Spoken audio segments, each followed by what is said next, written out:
The third person that we want to honor is the Crown Prince of Saudi Arabia, Mohammed bin Salam bin Abdulaziz Al Saud, or as they affectionately call him, MBZ. I want to take a moment to explain to you why we're honoring His Excellency the Crown Prince.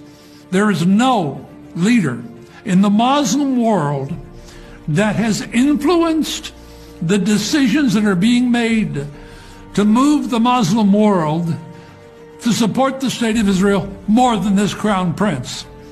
He may not be taking the credit for it, but I can tell you, having met with him, he is, in fact, the key person that's leading.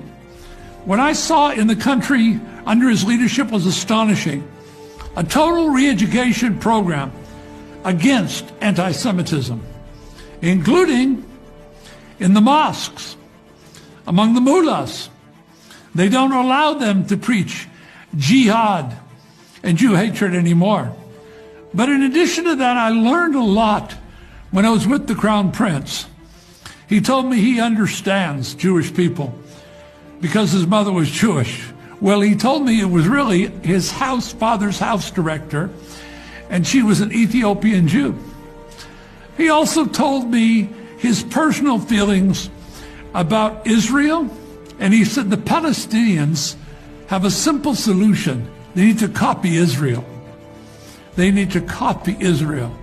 He was very impressed with Israel and not so impressed with the corruption among the Palestinians.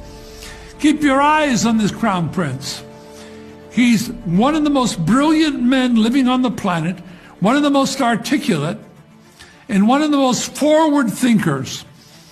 I can tell you virtually everything that's moving forward in the Sunni world, I believe, is because of his leadership. And that's why we want to honor the Crown Prince with the Friends of Zion Award.